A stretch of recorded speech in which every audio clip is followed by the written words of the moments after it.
नमस्ते कार्यक्रम सोनिसा सोमा सदा चाहिँ म सोनिसा थापा यहाँहरू सम्पूर्ण दर्शक महानुभावहरूलाई हार्दिक स्वागत गर्न चाहन्छु। आज पनि हामीसँग एक नयाँ अनुहार नयाँ विशिष्ट व्यक्ति हुनुहुन्छ, चाहिँ रिसर्च सेन्टर अथवा भाइरोलोजिस्ट पनि हुनुहुन्छ डाक्टर सुदीप खड्काजी। उहाँ चाहिँ अहिले कोभिडको लागि उहाँहरूले रिसर्च गर्दै हुनुहुन्छ। उहाँ चाहिँ मेलो क्लिनिकमा चाहिँ कार्यरत हुनुहुन्छ। अहिले उहाँ चाहिँ अहिले मिनेसोटामा बस्दै आउनुभएको छ र उहाँसँग आज हामी थोरै कोभिडको बारेमा र खोपको बारेमा कुराकानी गर्दैछौँ। उहाँलाई स्वागत गरौँ कार्यक्रम सोनिसा सोमा। स्वागत छ यहाँलाई कार्यक्रम सोनिसा सोमा। हजुर, धेरै धेरै धन्यवाद। हजुर, अनि आजभोलि चाहिँ अहिले यो कोरोनाले गर्दा लाइफस्टाइल कस्तो भइरहेछ तपाईँको? हजुर, लाइफस्टाइलको उसमा अब सबैजनाको जस्तै हाम्रो पनि अब यो सामाजिक सोसियल डिस्टेन्सिङ लगायतको अब विभिन्न कार्यहरू चाहिँ हामीहरू सबैले गर्नै पर्छ। त्यसबाहेक कामको क्रममा चाहिँ अलिकति केही अब एक्स्ट्रा प्रेसर चाहिँ हो। अब त्यसको लागि चाहिँ अब हामीहरूको मोर भाइरोलोजिस्टको नाताले चाहिँ अब यो कोरोनाको के भइरहेछ भनेर त्यतातिरको अनुसन्धानको एउटा बाटो छ भने म अहिले कार्यरत हस्पिटल भइराखेको हुँदाखेरि अब त्यहाँको कार्यक्षेत्रमा पनि बिरामीहरूको आवत जावत रहिरहने लगायतका विभिन्न कारणहरूले गर्दाखेरि थोरै धेरै एडजस्टमेन्टहरू चाहिँ गरिराख्नु परेको छ। हजुर चाहिँ अब यो सोमा चाहिँ अब के भन्न चाहन्छु भन्दाखेरि हजुरले चाहिँ अब यो भाइरोलोजिस्ट भयो, एज अ भाइरोलोजिस्ट चाहिँ यत्रो रिसर्चहरू गरिसक्नु भएको छ होइन। हजुरको ब्याक टु नेपालदेखि अहिलेसम्मको अब तपाईँको बाल्यकाल अथवा ओभरअल थोरै हजुरले आफ्नो परिचय दिनुहोस् यहाँ। हजुर, मेरो जन्म चाहिँ नेपालको बागलुङ जिल्ला बागलुङ सदरमुकाममा भएको हो। मैले सुरुको प्रारम्भिक शिक्षा चाहिँ त्यहीँकै विभिन्न स्कुलहरूबाट गरेँ। त्यसपछि मैले एसएलसी गर्नको लागि चाहिँ म काठमाडौँ स्थित ग्यालेक्सी पब्लिक स्कुलमा आएर त्यसपछि अनि त्यहाँबाट एसएलसी गरेँ। त्यसपछि मैले आइएससी चाहिँ मैले काठमाडौँ विश्वविद्यालयबाट त्यहाँबाट पास गरेँ। जस पश्चात म अमेरिकाको अहिले मिनेसोटा राज्यकै विनोना स्टेट युनिभर्सिटीबाट चाहिँ अनि सेल एन्ड मोलिकुलर बायोलोजीमा मैले अन्डर ग्रेजुएट गरेको थिएँ। अनि तत्पश्चात फेरि पर्ड्यू युनिभर्सिटीबाट मैले पिएचडी गरेँ molecular medicinal chemistry and molecular pharmacology डिपार्टमेन्टबाट। र त्यहाँ रहँदा चाहिँ मेरो प्राय यो मेरो अनुसन्धान चाहिँ डेङ्गु र हेपाटाइटिस सी भाइरसको विषयमा केन्द्रित भएको थियो। त्यसपछि म न्युयोर्क स्थित माउन्ट साइनाई हस्पिटलमा त्यहाँ चाहिँ पोस्टडकको रूपमा कार्यरत रहेँ। अनि त्यसपछि एटलान्टामा र हाल अहिले चाहिँ म यहाँ मेयो क्लिनिकमा रिसर्च फेलोको रूपमा कार्यरत छु। हजुर, तपाईँ चाहिँ लामो समयदेखि अमेरिकामा बसिरहनु भएको छ र अहिले विश्वव्यापी रूपमा फैलिएको यो कस्तो प्रकारको भाइरस हो त्यसको बारेमा थोरै भनिदिनुहोस्। यो पनि अब एक होस्टबाट एउटा व्यक्तिबाट अर्को व्यक्तिमा सर्ने खालको भाइरस हो। यो चाहिँ कोरोना प्रजातिको भाइरस भनिन्छ। यो एउटा मात्र चाहिँ होइन, कोरोना प्रजातिका विभिन्न भाइरसहरू छन्, सयौंको सङ्ख्यामा छन्, जसमध्ये करिब 6वटा भाइरसहरू चाहिँ हामीहरूलाई अहिलेसम्म थाहा भए अनुसार मानिसहरूलाई चाहिँ सङ्क्रमण हुन सक्छ। त्यसमध्येको 4वटा भाइरसहरू चाहिँ यो प्रत्येक वर्ष यो रुगाखोकी लगाउने मध्येको एक भाइरस हो। हामीलाई विभिन्न कारणले रुगाखोकी लाग्छ, त्यसमध्येको एक प्रकार चाहिँ यो कोरोना भाइरसका यी 4 प्रजातिहरू हुन्। बाँकी रहेका 2 प्रजाति जुन चाहिँ थिए योभन्दा पहिला पत्ता लागेका, त्यो सार्स र मर्स दुवै पनि फेरि यो श्वास प्रश्वासमै अब सङ्क्रमण गर्ने भाइरसहरू हुन्।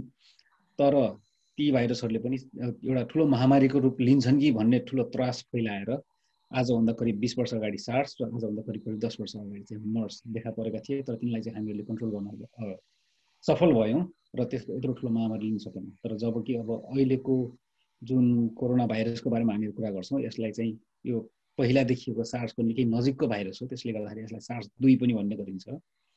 र यसलाई चाहिँ हामीहरूले समयमै नियन्त्रणमा ल्याउन नसकिएको हुँदाखेरि अहिले चाहिँ महामारीको रूपमा संसारभरि फैलिरहेको अवस्था हो। अब नेपालदेखि कोरोना भाइरसको कुरा गर्दाखेरि चाहिँ त्यहाँ देखिएको भाइरस र अमेरिका तथा चीनमा देखिएको भाइरसमा के फरक छ? अहिलेसम्म खास चाहिँ त्यस्तो तात्विक रूपमा नै अब यो मेजर डिफ्रेन्सेस देखिने गरी केही फरक देखिएको छैन। त्यहाँ मात्र होइन, संसारको जुनसुकै कुरामा पनि विभिन्न यो एउटा भाइरसहरूको यो एक व्यक्तिबाट अर्को व्यक्तिमा सर्ने क्रममा र लगायत एक जेनेरेसनबाट अर्को जेनेरेसनको उत्पत्ति हुँदै गर्दा पनि केही सानातिना मसिना यो म्युटेसनहरूका माध्यमबाट यो थोरै परिवर्तन हुँदै जान्छ। यो चाहिँ नियमित प्रक्रिया नै हो। स्टिक्स भनौँ यसको। अब यसले सङ्क्रमण गर्छ, यसको सङ्क्रमणका कारण अब कस्तो किसिमको रोग फैलिन्छ, यी लगायतका विभिन्न कुराहरूमा चाहिँ एउटा सानो म्युटेसनले पनि परिवर्तन ल्याउन सक्छ। तर अहिलेसम्म चाहिँ हामीहरूले त्यस्तो तात्विक भिन्नता नै आउने गरी निकै ठुलो यो सिफ्टै हुने गरी चाहिँ फरक भएको कुनै पनि देखिएको छैन, जसले गर्दाखेरि यो फर अल प्र्याक्टिकल पर्पजेस भनौँ न। हजुर, नियन्त्रणको कुरामा चाहिँ अब अमेरिकामा चाहिँ अलिक नियन्त्रण गर्न, अलिक कन्ट्रोल गर्न गाह्रो भएर विश्वकै सबसे धेरै हाइएस्टली सङ्क्रमित देश भनेर पनि चिनेको थियो। र चाइनाले चाहिँ थोरै मात्रामा भए पनि छिट्टै उनले सङ्क्रमणमा त्यो योगदान चाँडै पुऱ्याएर उनीहरूले चाँडै सङ्क्रमणलाई कन्ट्रोल गरे। ल अब नेपालमा पनि अहिले यसको व्यापक रूपमा फैलिएको छ र यसलाई चाहिँ अब कन्ट्रोल गर्नको लागि चाहिँ अब हामीले के उपायहरू चाहिँ अपनाउनु पर्छ? हजुर, अहिलेको लागि सबैभन्दा किफायती भनेको चाहिँ अब हाम्रो यो जुन सामाजिक दूरी कायम गर्ने, सोसियल डिस्टेन्सिङ कायम गर्ने र पर्सनल हाइजिनमा ध्यान दिने, मास्क लगाउने लगायत कार्य गर्छन्, तिनीहरू सबैभन्दा किफायती कुराहरू हुन्। दोस्रो कुरा भनेको चाहिँ हामीहरूले गर्न सक्ने भनेको यो पिरियडिक लकडाउनहरू गर्न सकिन्छ। जस्तो कुनै क्षेत्रमा नेपालमा गरिएको जस्तो यो पहिलाको जस्तो यो 4-4 महिना 5-5 महिनासम्म चाहिँ पुरै देश नै नियन्त्रणमा गर्ने होइन कि सायद कुनै टोल, कुनै वडा, कुनै अब सहरमा चाहिँ निकै अब यो आउटब्रेक भयो भने तत्कालका लागि त्यसलाई चाहिँ बन्द गरेर त्यसपछि त्यसलाई चाहिँ नियन्त्रणमा ल्याउन सकिन्छ। त्यसको एउटा उदाहरण हजुरले भन्नुभएको जस्तो अघिको यो चाइनाको उदाहरणलाई हेर्न सकिन्छ हामीहरूले। वुहानमा जति बेला निस्कियो त्यति बेला चाहिँ अन्यत्र संसारमा कतै नभएको लकडाउन चाहिँ त्यसपछि वुहान सहरलाई नै ठप्प पारेर चाइनाको त्यहाँको सरकारले चाहिँ अनि त्यसलाई चाहिँ अनि नियन्त्रणमा ल्याउन सफल भएको थियो। त्यसले पनि देखाउँछ कि यसलाई चाहिँ त्यो राम्रोसँग पालना गर्न सक्यो भने काम गर्छ। तर त्यसको मतलब यो होइन कि एक ठाउँ देखियो भन्दैमा सम्पूर्ण देश नै लकडाउन गर्नुपर्छ भन्ने पनि होइन। परिस्थिति हेरी कहिलेकाहीँ चाहिँ त्यो गर्नुपर्ने हुनसक्छ। तर त्यसबाहेक सबैभन्दा ठुलो भनेको चाहिँ प्रत्येक व्यक्तिले आफू चनाखो भएर आफूलाई रोग नसरोस् र यदि सरिहालेको रहेछ भने पनि आफू माध्यमबाट अर्कोलाई सर्न नसकोस् भनेर चनाखो रहनु सबैभन्दा ठुलो कुरा हो। र अर्को कुरा चाहिँ अब यो जुन भ्याक्सिनहरू बनिरहेका छन्, भ्याक्सिनको सर्वसुलभ हुँदै गए पश्चात भ्याक्सिन लगाए पछाडि बिस्तारै बिस्तारै चाहिँ यसलाई चाहिँ अनि फेरि कमी आउने आशा गर्न सकिन्छ। अनि यो मोस्टली चाहिँ अब यो चाइनाबाट आएको भएर चाहिँ अब युएसमा चाहिँ मोस्टली मानिसहरूले चाहिँ अब यो चाइनिज भाइरस पनि भनेर एउटा नेम दिएको छ। त्यो कुरालाई चाहिँ हजुरले के भन्नु? लाइक चाइनाले नै उनीहरूले नै केही गरेर उनीहरूले त्यो भाइरस फर्म गरेको कि लाइक यो कुनै अब साइन्सको हिसाबले गर्दाखेरि त्यो कुरा चाहिँ अब चाइनिजले नै गरेको हो कि यो साइन्समा चाहिँ अर्कै कुरा छ तपाईँहरूको यो भाइरस? त्यो नामले खास चाहिँ के फरक पर्दैन, यसलाई चाहिँ जे नाम दिँदा पनि हुन्छ है। अब यो वैज्ञानिक रूपमा हेर्दाखेरि चाहिँ हामीहरूले साधारणतया चाहिँ अब यो दुई किसिमले नामाकरण गर्ने गरिन्छ। एउटा चाहिँ अब स्थान विशेषको नामबाट कुन ठाउँमा पत्ता लागेको थियो त्यो अनुसारकोमा, अनि अर्को कुरा चाहिँ अब यसको यो जुन चाहिँ यसको यो जेनेटिक ब्याकग्राउन्ड छ अथवा यसको चाहिँ जुन यो जेनेटिकली जुन परिवारको हो त्यसका नामबाट गरिन्छ। SARS-CoV-2 भनेर जुन चाहिँ अहिले नाम दिइएको छ वैज्ञानिक रूपमा चाहिँ त्यसलाई चाहिँ अब यो चाहिँ यो श्वास प्रश्वासको सम्बन्धी सङ्क्रमण गर्ने भाइरस र पहिला देखिएको SARS-सँग निकै नजिकको भाइरस भएको हुँदा SARS-2 भनियो। कोरोना भाइरस त्यसको प्रजाति भइहाल्यो, त्यसैले चाहिँ त्यसलाई नामकरण गरियो। तर यसलाई चाहिँ फेरि के पनि भइदियो भने अब यो चाइनासँग देशसँगै अब यसलाई चाहिँ एसोसिएट गरिदिँदाखेरि यसलाई चाहिँ चाइना भाइरस अथवा चाइनिज भाइरस भनेर भनिदिँदाखेरि त्यो चाहिँ अलिकति पोलिटिकल्ली इन्करेक्ट भयो जस्तो सुनिने हुनाले चाहिँ त्यसमा चाहिँ अलिकति रेजिस्टेन्स पनि निस्किरहेको छ। तर त्यो नयाँ चाहिँ होइन। योभन्दा पहिला पनि हामीले जस्तो स्पेनिस फ्लूको कुराहरू गर्छौँ, त्यो चाहिँ अब स्पेनबाट सुरु भएको हुनाले स्पेनिस फ्लूको कुरा गरियो। विश्वमा अति नै खतरनाक भनेर अब चिनिएको इबोलाकै कुरा गर्दा पनि इबोला भन्ने चाहिँ ठाउँको नामबाट निस्केको कुरा हो। इबोलाकै एउटा प्रजाति छ रेस्टन भन्ने, जुन चाहिँ अब यो सङ्क्रमण भएका यो बाँदरहरूबाट चाहिँ ल्याएर रेस्टन भन्ने भर्जिनियाको ठाउँमा चाहिँ त्यहाँ अनि सङ्क्रमण पहिलोपटक देखिएको थियो। त्यही भएर त्यसलाई चाहिँ रेस्टन भाइरस भनियो। लगायत ठाउँ विशेषबाट नामाकरण गर्नु त्यति ऊ पनि होइन। तर चुरो कुरो के हो भने मानिसहरूलाई धेरै प्रश्न भइरहेको चाहिँ यहाँले भन्नुभएको जस्तै अब यो कसरी आयो त, यसमा चाहिँ चाइनाको कुनै हात छ कि छैन यो भाइरस फैलिनु भन्ने कुराले हो। तर जहाँसम्म मलाई लाग्छ यसमा चाहिँ अब जान अब त्यसरी भाइरस ल्याएर अथवा हतियार बनाउँछु भनेर यो नयाँ भाइरस उत्पादन गर्ने कुरा आफैमा पनि निकै चुनौतीपूर्ण हो। यसलाई चाहिँ त्यति राम्रोसँग गर्न सकिँदैन। अर्को कुरा चाहिँ थ्योरिटिकल्ली सकिन्छ जस्तो लाग्यो पनि यो प्र्याक्टिकली सम्भव चाहिँ हुँदैन। त्यसैले यसमा यो डिजाइन गरिएको भाइरस चाहिँ होइन, यो चाहिँ अब विभिन्न प्रजातिबाटै आएको हो। तर कसरी आइपुग्यो मान्छेसम्म भन्ने कुरा चाहिँ अझै पनि अनुसन्धानकै विषयमा छ। हजुर, अब केही सातादेखि चाहिँ नेपालमा कोरोना सङ्क्रमणको सङ्ख्या चाहिँ घट्दै गएको छ होइन? अनि सङ्क्रमण नियन्त्रण हुँदै गएको हो कि लाइक केही अब के जस्तो लाग्छ तपाईँलाई त्यो कुरामा नेपालमा चाहिँ स्पेसली? हजुर, यो सङ्क्रमण नियन्त्रणमा आएको छैन। यसमा चाहिँ क्लियर हुनुपर्ने जरुरी के छ भने नेपालमा पहिलादेखि नै यो यो यो जुन चाहिँ यो टेस्टिङमा चाहिँ निकै नै खेलवाड भइरहेको छ।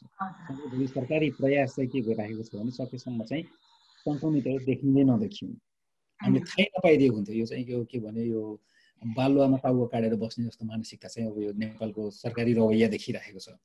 अहिले हामीले आफैलाई प्रश्न गर्न सक्छौँ, त्यस्तो के चाहिँ गर्यौँ त हामीले नेपालमा जसले गर्दाखेरि चाहिँ नियन्त्रणमा आउन सकोस्? त्यहाँ कुनै न पब्लिक हेल्थ इनिसिएटिभ कुनै दर रूपमा चाहिँ लागू भएको छ, न त औषध उपचार भएको छ, न त केही अब यो भनौँ न मानिसहरूको एकअर्कालाई भेटघाट लगायतका कुराहरूमा कमी आएको छ। कुनै पनि कुरामा फरक नआउँदाखेरि यो आफै लोप हुने खालको भाइरस चाहिँ होइन यो। त्यसैले गर्दा पनि त्यसमा चाहिँ हुँदैन। अहिले कमी आउनुको एउटा प्रमुख कारण चाहिँ के जस्तो लाग्छ भने मलाई बिचमा आएर सरकारले एकपटक चाहिँ आफ्नै खर्चमा उपचार गर्नुपर्ने र आफ्नै खर्चमा चाहिँ यो परीक्षण गर्नुपर्ने जुन चाहिँ विधि ल्याइदियो र सर्वसाधारणहरूलाई चाहिँ एकपटक गएर परीक्षण गर्नुपर्ने भनेर भने पछाडि त्यसपछि गएर 5-10 हजार रुपियाँ खर्च गरेर परीक्षण गर्नु भनेको चाहिँ सकेसम्म गर्नु नपरे हुन्थ्यो भन्ने मानसिकतामा चाहिँ मानिसहरू पुगेको हुनाले जसलाई लागेको छ अथवा जसलाई चाहिँ गम्भीर समस्या भएको छैन उनीहरूले चाहिँ परीक्षणै नगराउने स्थिति आइपुग्यो। त्यसले गर्दा चाहिँ निकै नै कम देखिएको। अनि अर्को कुरा यसमा चाहिँ अर्को पाटो के पनि छ भने सरकारले चाहिँ अहिले अब यो हवाई उड्डयन चाहिँ अब यो खुल्ला गर्दै गर्दाखेरि र वैदेशिक रोजगारमा जानको लागि चाहिँ अब केही किसिमको यो नियमहरू खुकुलो गर्दै गर्दाखेरि प्राय व्यक्तिहरूलाई चाहिँ त्यसपछि के भइरहेको छ भने त्यसका लागि पनि यो सङ्क्रमण मुक्त छु भन्ने प्रमाणपत्र लिनुपर्ने आवश्यकता आइपरेको छ। त्यसले गर्दाखेरि जसलाई चाहिँ सङ्क्रमणै भएको छैन, जसलाई चाहिँ सङ्क्रमण हुने अवस्था थिएन, ती व्यक्तिहरू समेत गएर टेस्ट गराउनु पर्ने स्थिति आइरहेको छ। यसले गर्दाखेरि वास्तविक सङ्क्रमितहरू चाहिँ टेस्ट नगराउने, तर जो चाहिँ अब जसलाई चाहिँ अब त्यो यो साधारणतया चाहिँ टेस्ट गर्नु नपर्ने थिए, जो व्यक्तिहरूको चाहिँ सङ्क्रमण हुने सम्भावना अत्यन्तै न्यून छ, ती व्यक्तिहरू गएर चाहिँ टेस्ट गराउने गर्दाखेरि चाहिँ त्यो सङ्ख्यामा तलमाथि पर्न जाँदाखेरि पनि अनि हामीहरूकोमा चाहिँ ओहो सङ्क्रमण दर त निकै घटेछ भने जस्तो देखियो, तर वास्तविक रूपमा त्यो स्थिति चाहिँ छैन। हामी चाहिँ अब यो खोपको विषयमा कुरा गरौँ होइन। अब विभिन्न मुलुकमा चाहिँ यो निर्माण भइरहेको खोप चाहिँ अब खोपलाई चाहिँ तपाईँले कसरी अध्ययन गरिरहनु भएको छ यो खोपको विषयमा हजुरहरूले चाहिँ? यो अहिले जुन द्रुत गतिमा चाहिँ यो खोपको विकास भयो त्यो एकदमै अब यो आश्चर्यजनक रूपमै भएको भन्नुपर्छ हामीहरूले। विगत यो मानव इतिहासमा कहिल्यै पनि भाइरस पत्ता लागेको 1 वर्ष पनि नहुँदै यो खोप पत्ता लाग्ने भन्ने कुरा चाहिँ अथवा खोप पत्ता लागेर त्यसपछि त्यसको परीक्षण भएर मार्केटमा आउने भनेको त्यो चाहिँ अहिलेसम्म सम्भव भएको थिएन। त्यो आफैमा नै अब यो विस्मयकारी रूपमा नै भएको हो। तर यो एउटा मात्र खोप होइन, थुप्रै अरू खोपहरू आइसकेका छन्। अहिले भर्खरै हामीहरूले मात्र सुनिरहेका छौँ कि यो 3वटा कम्पनीहरूको खोपहरू चाहिँ अहिले अब मार्केट यो बजारमा आउने क्रममा छन्, जुन आफैमा पनि निकै सुखद कुरा हो। अहिले अब खोप जुन आइरहेका छन्, अब अहिले परीक्षणको अन्तिम चरणमा रहेका खोपहरूको बारेमा त्यति नगए पनि हामीहरू अहिले अब यो 3वटा खोपहरू चाहिँ आउँदैछन्। ती 3वटा खोपहरूमध्ये 2वटा चाहिँ एउटै प्रवृत्तिका छन् भने एउटा केही अलिकति फरक प्रवृत्तिको हो है। तर सबैले यो खोप लगाए पछाडि त्यसपछि अनि मानिसहरूलाई चाहिँ यो सङ्क्रमणबाट जोगाउने सुरुको प्रारम्भिक नतिजाहरूले देखाइरहेको छ। भविष्यमा गएर अझै विस्तृत यो एनालिसिस गर्दै जाँदाखेरि चाहिँ के देखिन्छ त्यो अझै पनि निर्कुल गर्न सकिए पनि अहिले मोटामोटी के भन्न सकिन्छ भने प्राय व्यक्तिहरूलाई खोप लगाएको खण्डमा चाहिँ यो सङ्क्रमणबाट जोगाउन सकिन्छ भन्ने चाहिँ सम्म चाहिँ थाहा भइसकेको छ। तर यसको दीर्घकालीन प्रभावको लागि चाहिँ अझै हामीहरूसँग डेटा छैन, किनकि यो भाइरस आफैमा त अब भर्खर 1 वर्ष हुन लागेको छ भाइरस पत्ता लागेको। त्यसमाथि फेरि यो जुन खोपको परीक्षणहरू भइरहेका थिए यो तेस्रो चरणको परीक्षण चाहिँ हामीहरूले बल्ल जुन जुलाईतिरबाट मात्र सुरु गरेको थियौँ यो वर्षको। भनेपछि हामीहरूसँग 5-6 महिनाको भन्दा धेरै लामो चाहिँ डेटा छैन। त्यसैले गर्दाखेरि 7 महिनामा के हुन्छ, 10 महिनामा के हुन्छ अथवा 2 वर्षमा के हुन्छ भन्ने कुराहरूको लागि चाहिँ हामीले पर्खिनै पर्ने हुन्छ। तर अहिले यतिसम्म चाहिँ भन्न सकिन्छ कि खोप लगाए पछाडिको केही पश्चात केही महिनासम्म चाहिँ यो खोपले यो भाइरसबाट सुरक्षा प्रदान गर्दछ भन्ने त्यतिसम्म चाहिँ हामीले भन्न सक्छौँ। हजुर, त्यो खोप चाहिँ अहिले युटिलाइज गरिरहनु भएको छ कि लाइक जस्ट टेस्टिङमै छ त्यो? हजुर, अहिलेसम्म चाहिँ टेस्टिङकै फेजमा छ। अहिले भर्खरै मात्र कम्पनीहरूले चाहिँ अहिले यो इमर्जेन्सी युजको लागि भनेर आपतकालीन प्रयोगको लागि भनेर चाहिँ यसको लाइसेन्सिङको लागि अथवा यसको यो प्रयोगको लागि चाहिँ त्यसपछि अनि आवेदन दिएका छन्। त्यसमा फेरि अलिकति गहन अध्ययन हुन्छ त्यसमाथि अनि त्यसको एनालिसिस गरेर जहाँसम्म मलाई लाग्छ यो बाहिर मार्केटमा अब चाँडै नै केही हप्ताभित्र नै आउने गर्छ। वास्तवमा म कार्यरत रहेको हस्पिटलमा पनि हामीहरूले तयारी सुरु गरिसकेका छौँ अब यो खोप वितरणको लागि नयाँ ठाउँहरू बनाउने त्यसपछि अनि मानिसहरूलाई चाहिँ कसरी अब ह्यान्डल गर्ने लगायत विभिन्न जुन त्यो पर्दा पछाडि हुने पाटाहरू छन् ती कार्यहरू चाहिँ हामीहरूले सुचारू गरिसकेका छौँ। अनि यो विभिन्न राष्ट्रले चाहिँ निर्माण गरिरहेको 90% सम्म चाहिँ सफल भइसकेको छ भनेर पनि भनिन्छन् होइन। अहिलेको डाटा के अरे ट्रायलमा चलिरहेको खोपको साँच्चै त्यो प्रभावकारी हुन्छ कि हुँदैन होला त त्यो प्रभावकारी कतिको? त्यसमा विभिन्न पाटाहरूलाई सोच्नुपर्ने हुन्छ। पहिलो पाटो चाहिँ के अघि मैले भने जस्तो अब यो लङ टर्म इफेक्ट कतिको हुन्छ त्यसमा पनि भर पर्छ। दोस्रो कुरा चाहिँ के पनि छ भने हामीहरूले अब यो परीक्षण गर्ने क्रममा म धेरै अगाडिको फेज 1 र 2 को नगइकन फेज 3 कै मात्र कुरा गर्छु। यसमा फेज 3 को कुरा गर्दाखेरि हामीहरूले त्यसमा करिब 30,000 व्यक्तिहरूमा चाहिँ अब यो परीक्षण गर्ने गर्छौँ। त्यसमध्ये केही सीमित त्यसमध्ये आधाले चाहिँ यो खोप प्राप्त गर्ने आधाले चाहिँ खोप प्राप्त नगर्ने हुन्छ है। अब भनौँ अब सालाखाला हिसाब गर्दाखेरि अब 15,000ले खोप लगाउने भने 15,000ले चाहिँ सार्सको होइन कि यो कोरोना भाइरसको होइन कि अर्को कुनै खोप लगाउने जसले चाहिँ यो भाइरसको विरुद्ध प्रतिरोध क्षमता देखाउँदैन।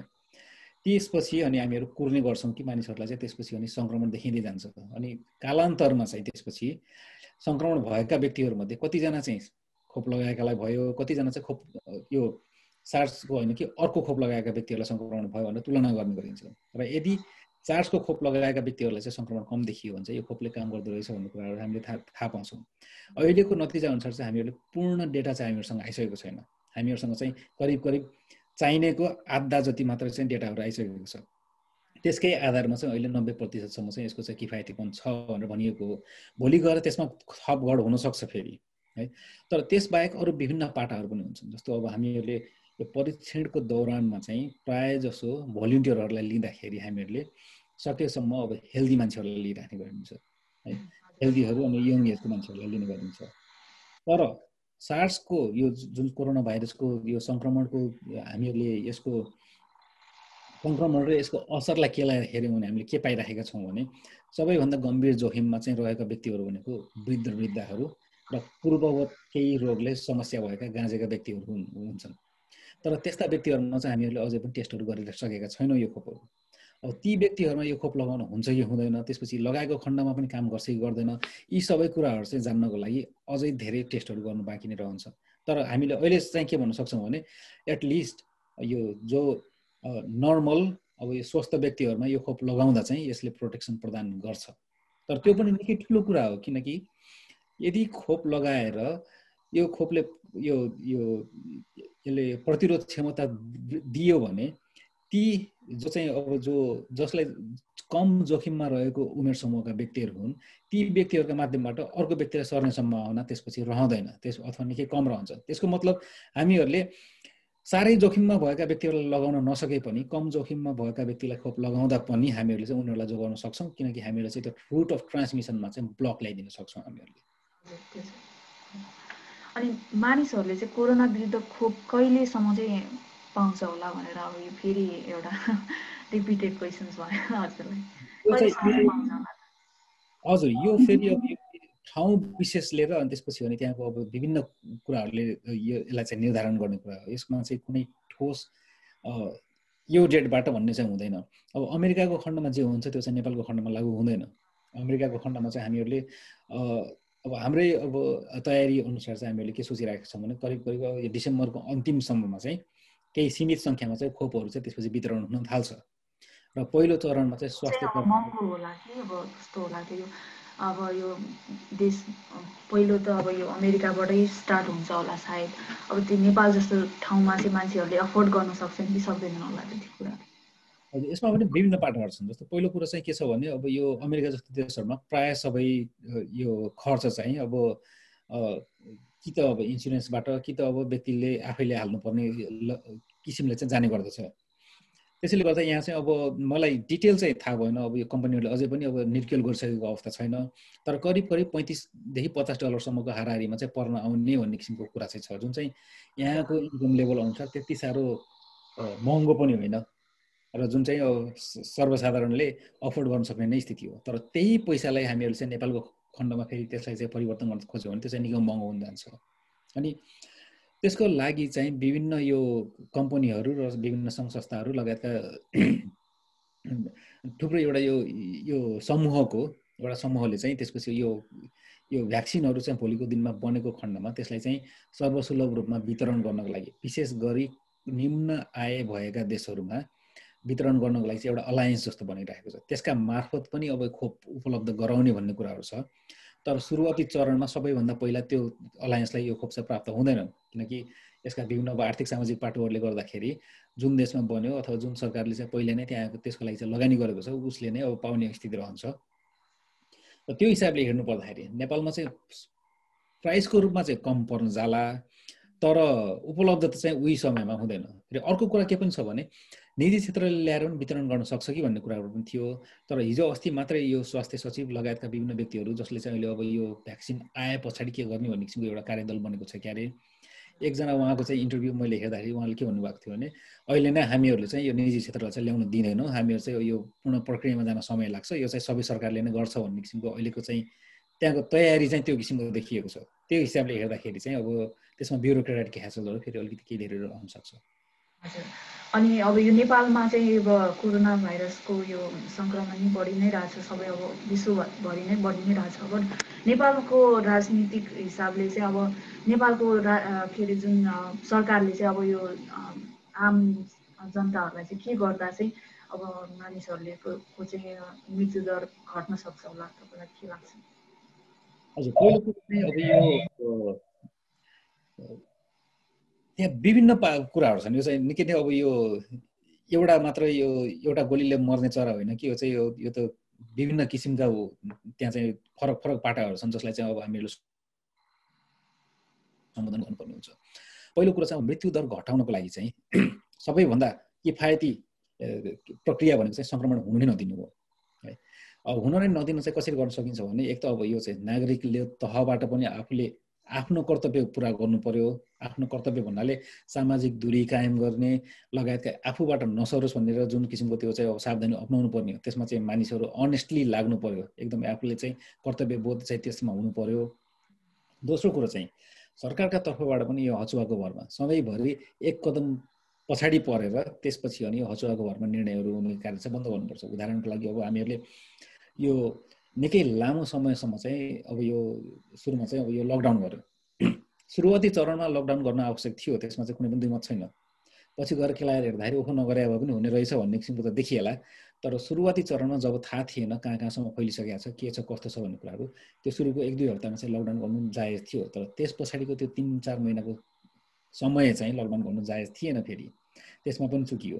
दोस्रो कुराहरू अब हामीहरूले स्वास्थ्य क्षेत्रलाई सबलीकरणतर्फ चाहिँ लागेनौँ। त्यसपछि पनि हामीहरूले है स्वास्थ्य क्षेत्रलाई सबलीकरण भन्नको मतलब केवल एउटा जिल्ला अस्पतालमा गएर त्यहाँ चाहिँ कोरोना विशेष अस्पताल भनेर त्यहाँ चाहिँ एउटा त्यो साइनबोर्ड टाँस्ने होइन कि, त्यहाँ चाहिँ मानिसहरूलाई त्यहाँको स्वास्थ्य कर्मीहरूलाई ट्रेनिङ गराउनु पर्ने थियो। त्यहाँ चाहिँ अब स्वास्थ्य कर्मीको सङ्ख्या थप्नुपर्ने हुन्थ्यो, किनकि कतिपय केसहरूमा के हुन्छ भने स्वास्थ्य कर्मीहरूले एकपटक एक काम गरिसके पछाडि चाहिँ अब बिदा लिएको खण्डमा अर्को 14 दिनसम्म चाहिँ क्वारेन्टिनमा बस्नुपर्ने स्थिति आइपर्छ। त्यो स्थितिमा चाहिँ हामीहरूले चाहिँ नर्मल समयमा चाहिने भन्दा दोब्बर ज्यादा स्वास्थ्य कर्मीहरूको सङ्ख्या आवश्यकता पर्न सक्छ। हामीहरूले त्यही अनुसार अब अहिले अब 500 जनालाई सङ्क्रमण छ भने भोलिको दिनमा 50,000मा पुग्न सक्छ भन्ने किसिमले त्यो एक्स्ट्रा भोल्युमको लागि त्यसलाई धान्न सक्ने गरी पनि अब त्यो संरचना निर्माण गर्न सक्नुपर्ने थियो।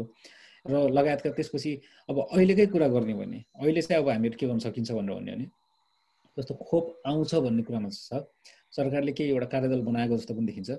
तर अहिले हेर्ने हो भने नेपालमा अहिले जुन खोपहरू छन् 3टा मध्ये 2वटा खोपहरूलाई चाहिँ अब यो -80 डिग्रीदेखि -20 डिग्रीको न्यूनतम तापक्रममा राख्नुपर्ने हुन्छ। अहिले हेर्दाखेरि -80 डिग्रीको फ्रिजर नै छैन नेपालमा। एउटा दुईटा त्यहाँको त्यो कुनै ल्याबमा होला, तर लगेर खोप भण्डारण गर्न सक्ने गरी सरकारसँग त्यो क्षमता छैन। सरकार आफैले घोषणा गरिसकेको स्थिति छ कि सरकारले आफैले लिएर आउँछ, आफैले डिस्ट्रिब्युट गर्छ भनिरहेको छ, तर त्यो छैन। त्यस्तै गरी अब अन्य भ्याक्सिनहरू आइपरेको खण्डमा पनि ती भ्याक्सिनहरूलाई स्टोर गर्नको लागि कम्तीमा पनि -20 देखि -4 डिग्रीसम्मको तापक्रम आवश्यक पर्ने फ्रिजरहरू चाहिन्छ।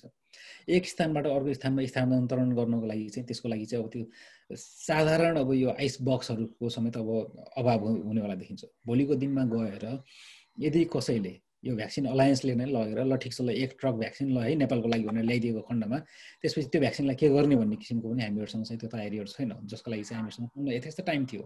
हामीले भ्याक्सिनमा लगानी त गरेका थिएनौँ, तर कमसेकम भ्याक्सिन कसरी वितरण गर्ने भनेर त्यतातिर पनि लगानी गर्न सक्ने थियौँ, हजुर। मुख्य कुरा चाहिँ त्यही नै हो। अब यो हाम्रो यो सञ्जाल विस्तार गर्नु पर्यो। अर्को सबैभन्दा ठुलो कुरा भनेको चाहिँ खोप लगाउनु भनेको आफैमा निकै नै जटिल प्रक्रिया। उदाहरणको लागि म के हुन्छ भने कसैको आवाज पनि आउनुपर्छ, होइन हामीले वर्षेनी खोप लगाउँछौँ, हाम्रा बालबच्चाहरूलाई खोप लगाउने गर्दछौँ, त्यसैले हामीहरू समर्थ छौँ भनेर भन्छ। तर त्यो र यसमा निकै नै फरक छ है। अब नेपालको जनसङ्ख्यालाई अहिले हेऱ्यौँ भने हामीले करिब 3 करोड छ। त्यसमध्ये सम्पूर्ण व्यक्तिले नलगाए पनि करिब 2 करोड 2/3 व्यक्तिहरूले चाहिँ भ्याक्सिन लगाउनलाई आतुर छन्, लगाउन चाहन्छन् पहिलो वर्षमा। त्यो भनेको चाहिँ 2 करोडको सङ्ख्यालाई चाहिँ खोप लगाउनु पर्ने हो। तर अहिले जुन पनि अब मार्केटमा आउनेवाला खोपहरू छन् तिनीहरूले कम्तीमा पनि 2 डोज लगाउनु पर्ने छ। भन्नको मतलब चाहिँ हामीले 4 करोडवटा खोपहरू एडमिनिस्टर गर्नुपर्ने हुन्छ देशमा चाहिँ है। खोप मात्र होइन, त्यसपछि त्यो 4 करोड त्यसको लागि चाहिँ यो सुई चाहियो, 4 करोड निडल्स चाहियो, 4 करोड कपासका डल्ला पनि चाहियो पुस्नको लागि। त्यो सबै कुराहरू पनि नपाउने स्थितिहरू आइपर्छ। हामीहरूले मास्क नपाएको स्थिति थियो, हामीले देखिराखेकै हो। पिपिई नपाएर रेनकोट लगाउँ भन्दा रेनकोट नपाउने स्थिति आइरहेको थियो। अब यो अवस्थामा चाहिँ सुई नपाउने लगायतका विभिन्न मेडिकल औजारहरू नपाउने स्थिति आइपर्छ।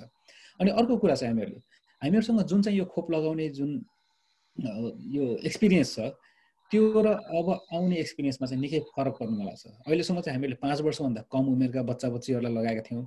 अब चाहिँ सम्पूर्ण जनसङ्ख्यालाई यो वृद्धदेखि लिएर अब यो सम्पूर्ण एडल्टहरूलाई लगाउनु पर्ने स्थिति आइपर्छ। त्यो आफैमा पनि डिफ्रेन्ट डेमोग्राफिक्स हो। 2 पटक लगाउनु पर्ने खोप भएको हुनाले त्यो सबैको लजिस्टिक्सलाई राख्नु पर्यो, त्यसको रेकर्ड किपिङ राखेर कसले कुन समयमा लगाएको हो ती सबै कुराहरूलाई चाहिँ नियमन गर्नुपर्ने हो। विभिन्न पाटाहरूलाई चाहिँ हामीहरूले गर्नको लागि कम्तीमा पनि अहिले के गर्न सकिन्थ्यो भने सायद एउटा मक ट्रायलको रूपमा अब भनौँ न यो इन्फ्लुएन्जा भ्याक्सिन ल्याएर जो चाहिँ सर्वसुलभ रूपमा उपलब्ध छ कुनै निश्चित ठाउँहरूमा चाहिँ गरेर हाम्रा कमजोरीहरू के रहेछन्, हाम्रो ट्रान्सपोर्टेसनको लागि चाहिँ के कस्ता पूर्वाधार चाहिने रहेछ भनेर मक ट्रायलहरू चाहिँ अहिले चाहिँ सञ्चालन गरिराख्दै जाने हो भने हामीहरूसँग एक्सपिरियन्स पनि हुन्थ्यो। त्यही अनुसार चाहिँ स्वास्थ्यकर्मीहरूलाई ट्रेनिङ पनि गराउँदै जान सक्ने थियौँ। फेरि यो पोलियोको थोपा खुवाए जस्तो भिटामिन डी खुवाए जस्तो स्थिति चाहिँ होइन, जसलाई चाहिँ शिक्षिकाहरूले नै एउटा क्याप्सुल निकालेर खुवाइदिएर त्यसपछि हुने खालको स्थिति होइन। यसमा चाहिँ सुई लगाउनु पर्ने स्थिति हो। यसको लागि चाहिँ थोरै मात्र भए पनि अलिकति स्पेसलाइज ट्रेनिङ चाहिन्छ नै। यी विभिन्न पाटाहरूलाई चाहिँ हामीहरूले सम्बोधन गर्नको लागि कदम नचाल्ने हो भने अब फेरि त्यसपछि अनि हामीहरू चाहिँ त्यसपछि खोप त आउँछ, त्यसपछि अनि हामीहरू चाहिँ अब सुई नपाएर अथवा कपासको डल्लै नपाएर पनि अनि त्यसपछि खोप लाउन नसक्ने स्थितिमा पुग्छौँ। हामी चाहिँ अब कार्यक्रमको अन्तिमतिर आइसकेको छौँ। अब हजुरलाई छुटेको केही कुराहरू भन्नु छ भने प्लिज गो हेड। हजुर, मुख्य कुरा चाहिँ अब यो खोप आउँदैछ, यो एकदमै सुखद कुरा हो। अर्को कुरा चाहिँ अब हामीहरूले खोप आउँदै गरे पनि हामीले यो कार्यक्रममा जुन चाहिँ विभिन्न पाटाहरूलाई खेलाएका थियौँ ती विभिन्न कारणले गर्दाखेरि तत्कालै अब सर्वसुलभ रूपमा उपलब्ध हुने सम्भावना चाहिँ अलिकति कम नै छ, विशेष गरी नेपालको स्थितिमा चाहिँ। त्यसका लागि अझै पनि हामीहरूले केही समयसम्म चाहिँ अन्य देशभन्दा सायद अझै बढी समयसम्म चाहिँ हामीहरूले यो सामाजिक दूरी कायम गर्ने लगायतका विभिन्न सावधानीहरू चाहिँ अपनाउनु पर्ने जरुरी छ। अर्को कुरा सबैजनाले बुझ्नु अत्यन्तै जरुरी कुरा के हो भने कोरोनाका कारण सबैलाई जोखिम उही किसिमको हुँदैन। वृद्धहरू र पूर्ववत रूपमा चाहिँ रोग लागेका मानिसहरूलाई अत्याधिक जोखिम रहन्छ। त्यसैले हामीहरूले चाहिँ आफूलाई केही त नहोला, विशेष गरी युवा वर्गहरूले खासै केही नहुँदो रहेछ भनेर सोच्ने होइन कि मलाई लागेको खण्डमा मलाई त केही हुँदैन, तर मेरो मार्फतबाट अर्को कोही व्यक्तिलाई सर्यो भने सो व्यक्तिको मृत्युसम्म हुन जान सक्छ भनेर अलिकति संवेदनशील भएर चाहिँ सबैजनाले लागि पर्नु अझै आवश्यक छ। र साथसाथै आफूले जे गर्न सकिन्छ सरकारी स्तरमा अथवा स्थानीय तहमा जे गर्न सकिन्छ अब चाहिँ भ्याक्सिन कसरी अब यसको चाहिँ सहज रूपमा वितरण गर्ने, त्यसका लागि चाहिँ स्थानीय सरकारदेखि लिएर केन्द्रीय सरकारसम्मलाई कसरी झकझगाउने हो सबैजनाले त्यसमा चाहिँ पहल लिनु अत्यन्तै जरुरी छ। र यदि यो सबै कुराहरू गर्न सकेको खण्डमा चाहिँ ढिलो चाँडो हामीहरूले पक्कै पनि खोप पाउनेछौँ र त्यसपछि अनि बिस्तारै यो रोगलाई चाहिँ हामीहरू एक हदसम्म नियन्त्रणमा ल्याउन चाहिँ सक्नेछौँ। हजुर धन्यवाद सर, हजुर हाम्रो कार्यक्रममा आइदिनु भयो र यो कोरोनाको विषयमा र खोपको विषयमा हामीले धेरै कुराकानी गऱ्यौँ। यहाँलाई धेरै धन्यवाद गर्न चाहन्छु र अन्तिममा के भन्न चाहनुहुन्छ यस कार्यक्रमबाट? हजुर, यहाँले जुन यो इनिसिएटिभ लिनुभएको छ यो आफ्नो व्यक्तिगत तौरबाट एउटा यो स्वास्थ्य चेतना लगायतका विभिन्न चेतनामूलक सन्देश फैलाउने, यसको लागि चाहिँ यहाँलाई धन्यवाद दिँदै फेरि भविष्यको लागि चाहिँ सफलताको म शुभकामना दिन चाहन्छु। Thank you so much doctor Sudip Khadka ji, हाम्रो कार्यक्रममा आइदिनु भयो र हामीलाई यस कोभिडको बारेमा र कोभिडको बारेमा थोरै सल्लाह र सुझाव पनि दिनुभयो। दर्शकवृन्द, तपाईँहरूलाई यस कार्यक्रमबाट केही जिज्ञासा अथवा क्वेसन्सहरू छ भने हामीलाई पुनः सम्पर्क गर्न सक्नुहुन्छ, हामीसँग कन्ट्याक्ट गर्न सक्नुहुन्छ। र यस्तै भन्दै आज हाम्रो कार्यक्रम सोनिसा सोबाट म सोनिसा थापा बिदा माग्न चाहन्छु। कार्यक्रम सोनिसा सोलाई युट्युब, फेसबुक, इन्स्टाग्राममा फलो गर्नुहोला, हामीलाई फिडब्याक दिँदै गर्नुहोला भन्दै म सोनिसा थापा यस कार्यक्रमबाट बिदा माग्छु। धन्यवाद।